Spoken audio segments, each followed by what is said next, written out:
Hello, Matt. You're up next. So you got a non-hand call here, and I reached out. So as I've talked about when people watch the show, I have a friend of mine, an old friend from Los Angeles, who is one of the GMs or the GM, I guess, at one of the TCHs, the one that's sort of down south. His name is Alan. He's a really nice guy.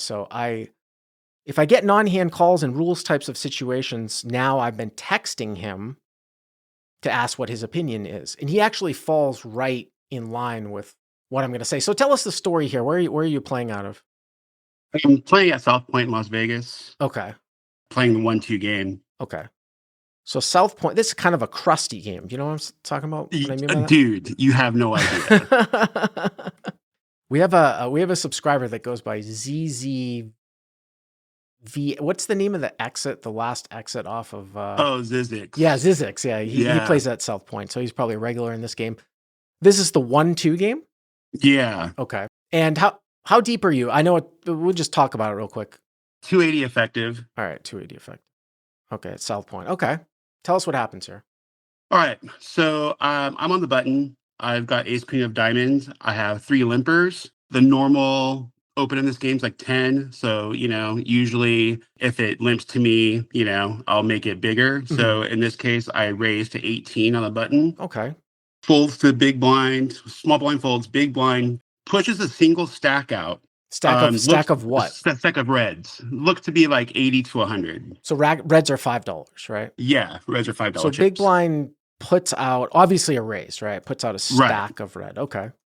Yeah. And so I kind of see him lean kind of towards the dealer. I hear him mumble something, but I can't tell what it is. Dealer puts the all in button in front of him. It's a big red button that says all in. Okay. So folds back to me. And now, I'm thinking, and I confirm with the dealer, he's all in. She says yes. So did you ask how much more it was just by chance? I didn't, because his stacks were pretty visible. I mean, at least to me, I had him covered. Okay, so he puts out a stack of red. You hear him mutter something, but the dealer puts the all in button out. Dealer puts the all in button in front of him, and she says he's all in. And so then I confirm when it gets to me, and I say he's all in. She says yes. And you ask her, you say he's all in. She says yes. Okay. Correct. So I go into the tank for a minute. He's sort of an older guy, but not quite old man coffee. I've seen him raise with some stuff other than aces and kings, you know the type. I think about it, but then he's like staring at me, and I'm like, you know what? He's not at the top of his range. I'm thinking it's going to be a flip, and I'm okay flipping with my ace queen suited for 100 big blinds, which may or may not be right, but I decide to call. So the dealer puts the big green call button in front of me. So even though you said 280 effective, you didn't necessarily know that. You thought he was maybe all in for like 100 and change or something like that, right? Well, I saw his stacks. He had like 280-ish in front of him. Yeah, and I had him covered. So you saw that he had 280. You put the stack of red out, all in, and you're like, all right, maybe it's a gamble, whatever. I call. Okay, got it. Correct. Uh-huh. So dealer says, okay, taps and starts dealing out the board. Okay. So the flop is 9 of diamonds, ace of clubs, 2 of diamonds. So at this point, as she's in, she knocks, burns, and starts the turn. As she starts the turn, I expose my hand because we're all in. I just wanted to let the guy know, like, hey, I have an ace because I'm nice. And so as the dealer turns the turn card over, he shows me queen, queen. Okay. So he's exposed his hand now. Okay. And the dealer runs out to the river. So after the hand's over, this is where things start to get dicey. So after the hand's over, the dealer pushes me the stack. Okay. And I told the dealer, wait, he has more behind. What's going on? So the dealer at this point, she goes, oh, I did not see the rest of his chips. And I said, what? And so now the big blind says, I never said all in. You get my stack. Did the dealer put the all in button out though, right? Correct. Isn't that the purpose of the all in button? So before I tell you, all right. So I assume that you call the floor over. I did. Okay. So I asked to call the floor. The dealer and the player both say, no, this is a cut and dry case. I said, absolutely not. Don't touch anything, because she started to pick up the cards. I said, don't touch anything. Right. Call the floor. Right. As you should. Yeah. So the floor comes over. And so he's like, what's going on? And the dealer and the villain don't say anything. So I just say, look, she put the all in button in front of him. I confirmed it was all in. I called. Now he's saying he wasn't all in. And then he goes, okay, I've heard enough. And then we asked the dealer what happened. The dealer says he put a stack out and I put the all in button in front of him, but I didn't see his 200 behind. And then the villain says, I never said I was all in. The floor then says, if he never said he was all in, he's not all in. You're entitled to a stack. And I said, how is this not agreed upon action? If the dealer dealt out the board, Yep. he has the button in front of him. He never objected until he realized he lost. So it sounds to me like the dealer is now saying, oh, she just assumed that he was all in because she didn't see the stacks. That's why she put out the all in button. Is that what she's saying? That's what she's saying now. I actually think that you hit the nail on the head, and it makes it even worse that there is an all-in button in front of him too. Even if there was not an all-in button, by the way, Alan, my buddy, says 100% I'm making that guy put in all his chips. He could have stopped the action after the turn, after he expected to bet on the flop. And that's exactly what I'm going to say here, is that you cannot allow a player to free roll somebody else. Okay, this makes it even worse that there's an all-in button, but when the hand is playing out as if there is no action, it actually is that player's responsibility to stop the action if he's not all in. This would be accepted action. On top of that, the all-in button is out. That makes your case even more clear-cut, because if I'm the floor guy, I'm going to be like, she put the all-in button out, sir. You had to say something if you weren't all in, because you know what was going to happen if he won the hand, right? Right. Exactly. He's totally free rolling you. Yeah, totally. He's entirely free rolling you. So again, it's one of these, now people are saying dealer error. I mean, okay, maybe it's dealer error in the sense that she put the all in button out, but it's still accepted action. For sure. Especially when he exposes his hand, right? Absolutely. And there's no betting. Yeah. He exposed his hand on the turn, and there's also no betting, right? You said he exposed his hand on the turn. Yeah. If he's not all in and he's not assuming this is all in, why is he exposing his hand here open on the turn? Right. Now, yeah. So I was livid. So what did you, I mean, if I asked for a manager. Okay. Yeah. He said he was the day manager and that his decision was final. That is, so you literally said, can I talk to your supervisor or something like that? Yeah. He said, I'm the day manager. This is the decision I'm making. And he just walked away. That is just absolutely insane. I mean, yeah, I mean, you'd always want to expedite. You'd always want to like try to, get somebody higher to make a decision. I don't know maybe they do only have like one manager, but if this story is, if you're telling it accurately, it's a very, very bad ruling. And I would still try to go to upper management and tell them exactly. I mean, I don't know. It's like one of these things. What do you want the guy fired? I'm talking about the floor guy. Like what I did, so I talked to him afterwards, and so the same guy that made the decision, he said, look, I have to protect the player. Like, if he says he's not all in, he's not all in. I'm like, what about protecting me? How about protecting you? Yeah. And he's like, well, it's just a hard decision to make. And, I let it go, and I was there the rest of the day. So I talked to the night shift manager, and I gave him the rundown, and he said, that's absolutely the wrong decision. And so he asked for the names of everybody, and I gave him the names, and he said he was going to run it.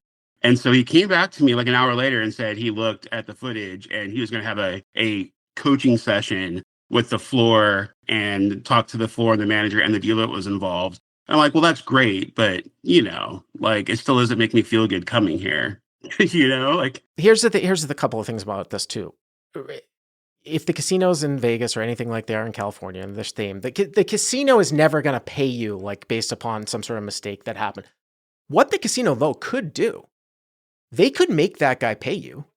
Or they can't make him, but what they could say is that like, we went back over this and you did not stop the action. A higher up might say like, I am the manager. I reviewed this after hearing about this. This absolutely 100% was accepted action. You owe this guy whatever it was, $150.